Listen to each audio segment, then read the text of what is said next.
सबको मसीह में नमस्कार। आज बात करेंगे कि परमेश्वर के प्रेम के बारे में। सच में परमेश्वर ने हमारे लिए एक ऐसा अनोखा प्रेम किया जो कि हम देखते हैं बाइबल में, पवित्र बाइबल में, परमेश्वर के वचन में।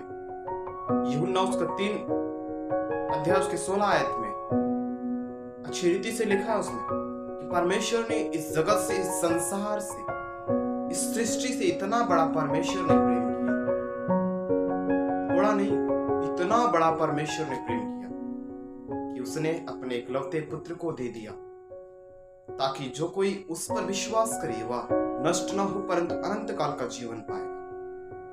परमेश्वर यीशु मसीह इस संसार से इतना बड़ा प्रेम किया कि उसने अपने एकलौते पुत्र को हमारे लिए दिया। ये कोई छोटी बात नहीं। परमेश्वर पूरे संसार से इतना बड़ा प्रेम किया कि उसने अपने एकलौते पुत्र को हमारे लिए दिया। क्यों दिया? जानते हैं कि जब हम पाप में थे, बाइबल कहती है, बाइबल हमें बताती है कि जब हम पाप में थे तभी मसीह हमारे लिए मरा। मेरी प्रिय परमेश्वर के लोगों, जब हम पाप में थे, पीढ़ी दर पीढ़ी का श्राप, पाप, हमारे पूर्वजों का पाप श्राप पीढ़ी दर पीढ़ी से चला रहा था। परमेश्वर ने मनुष्य को बनाया था अपनी महिमा के लिए, परंतु मनुष्य पाप करके परमेश्वर की निगाह में दोषी ठहरा और वह पाप करता चला रहा, पापी मनुष्य होता जा रहा था और वह प्रतिदिन वह एक एक कदम वो नरक की तरफ बढ़ रहा था। परमेश्वर ने देखा कि अरे ये तो मेरे लोग ये तो नरक की तरफ बढ़ रहे हैं, ये विनाश की तरफ जा रहे हैं, पापों में गिर रहे हैं।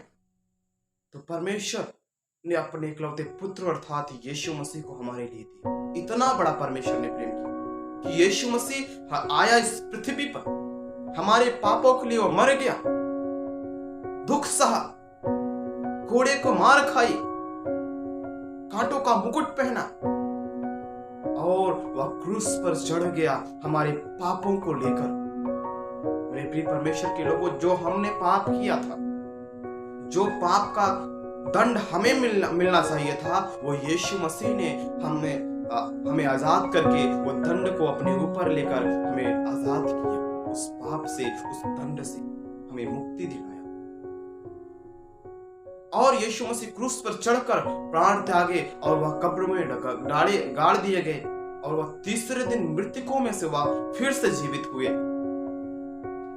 इसी से हम जानते हैं कि परमेश्वर हम मनुष्यों से कितना बड़ा प्रेम करता है। हालेलुया। परमेश्वर का वचन कहता है, आत्मा के फल के बारे में हम जानते हैं, जब हम पढ़ते हैं तो उसमें सबसे पहले प्रेम के बारे में आता है।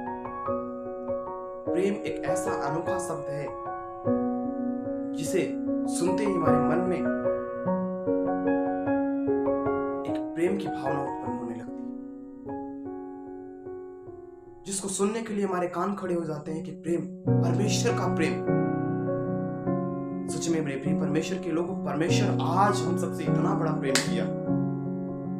पुराने नियम में जो कोई पाप करता था उसे दंड मिलती थी, परमेश्वर से दंड देता था, परंतु आज के समय में यदि हम पाप करते हैं, गलती से, जाने अनजाने में हमसे पाप होता है, आज हम परमेश्वर से क्षमा मांगते हैं, प्रभु से क्षमा मांगते हैं और प्रभु हमें क्षमा करता है।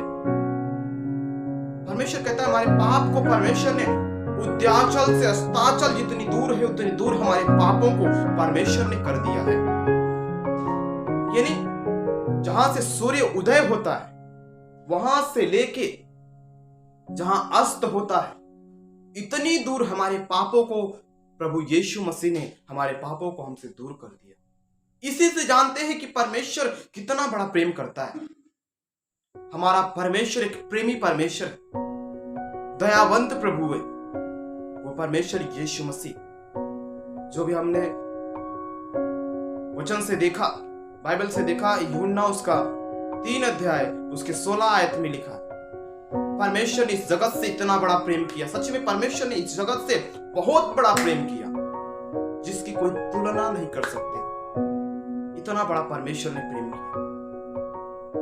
परमेश्वर ने जगत से इतना बड़ा प्रेम किया और अपने पुत्र को, इकलौते पुत्र अर्थात यीशु मसीह को हमारे लिए दे दिया, ताकि जो कोई उस पर विश्वास करे वह नष्ट न हो परंतु अनंत काल का जीवन पाए। तो मेरे प्रिय परमेश्वर के लोगों, आज हम परमेश्वर के प्रेम को जाने, उस सच्चे परमेश्वर के प्रेम को जाने जो प्रभु यीशु ने हमसे प्रेम किया। और कहा यीशु मसीह ने इतना बड़ा प्रेम किया, और यीशु मसीह ने कहा, हे सब परिश्रम करने वाले और बोझ से दबे हुए लोगों, मेरे पास आओ, मैं तुम्हें विश्राम दूंगा, मैं तुझे शांति दूंगा, मैं तुम्हें आजाद करूंगा, चैन दूंगा। तुम्हारे जीवन में शांति नहीं, तुम मेरे पास आओ, मैं तुम्हें शांति दूंगा। मेरे बोझ को, मेरे जीव को तुम ले लो, क्योंकि मेरा जुबा हल्का और सहज है, और अपने बोझ को मेरे ऊपर छोड़ दो। परमेश्वर ने बुला रहा है कि ये सब परिश्रम करने वाली और बोझ से दबे हुए लोगों, तुम मेरे पास आओ। तो परमेश्वर ने इतना बड़ा प्रेम किया, वो हम सबसे अपने इकलौते पुत्र को दिया। तो हमें परमेश्वर के पास आना है। जब परमेश्वर हमें बुला रहा है, ये सब परिश्रम करने वाले और बोझ से दबे हुए लोगों, तुम मेरे पास आओ, तो हमें परमेश्वर के पास आओ, क्योंकि परमेश्वर हमारा एक सच्चा परमेश्वर, वो शांति देने वाला प्रभु है, वो हमें जीवन देने वाला परमेश्वर है। इस परमेश्वर के कितना भी धन्यवाद करें तो भी कम।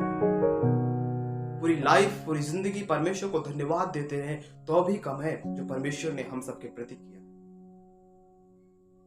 हालेलुया। मेरे प्रिय परमेश्वर के लोगों, आज उस परमेश्वर के प्रेम को जाने और परमेश्वर के वचनों पर चले। इसके लिए आज हम सब जानते हैं कि परमेश्वर या हम सबको दिया है अवसर कि परमेश्वर के वचन को एक दूसरे को बांटे, परमेश्वर के वचन को एक दूसरे को थमाए। 2 तीमुथियुस 2:2 में लिखा है, अच्छी रीति से जानते हैं, परमेश्वर के वचन को एक दूसरे को दे दें जो औरों को देने की योग्य है। परमेश्वर के वचन को एक दूसरे को बताना है, इस परमेश्वर के प्रेम को बताना, ताकि वो भी जाने और वो भी परमेश्वर के पास आए और प्रभु को वो जान सके और परमेश्वर के प्रेम को जान सके, पहचान सके। लिखा था कि संसार में सुख और आईने में चेहरा सिर्फ दिखता है, होता नहीं, और जो होता है हम उस पवित्र बाइबल में देखते हैं कि परमेश्वर का प्रेम, सुख, चैन, शांति क्या है। आईने में चेहरे को देखते हैं परंतु वहां होता नहीं, दिखता है। संसार में सुख होता नहीं, दिखता है, परंतु हम परमेश्वर के वचन में सुख, चैन, शांति सब कुछ हम परमेश्वर के वचन में देखते हैं, मिलता है हमें और हम उसे ग्रहण भी करते हैं। इसलिए परमेश्वर के प्रेम को जाने और परमेश्वर की तरफ आए और प्रभु को जाने और अपना बोझ जो है प्रभु के ऊपर ले छोड़ दें और प्रभु का जो जुआ है अपने ऊपर ले।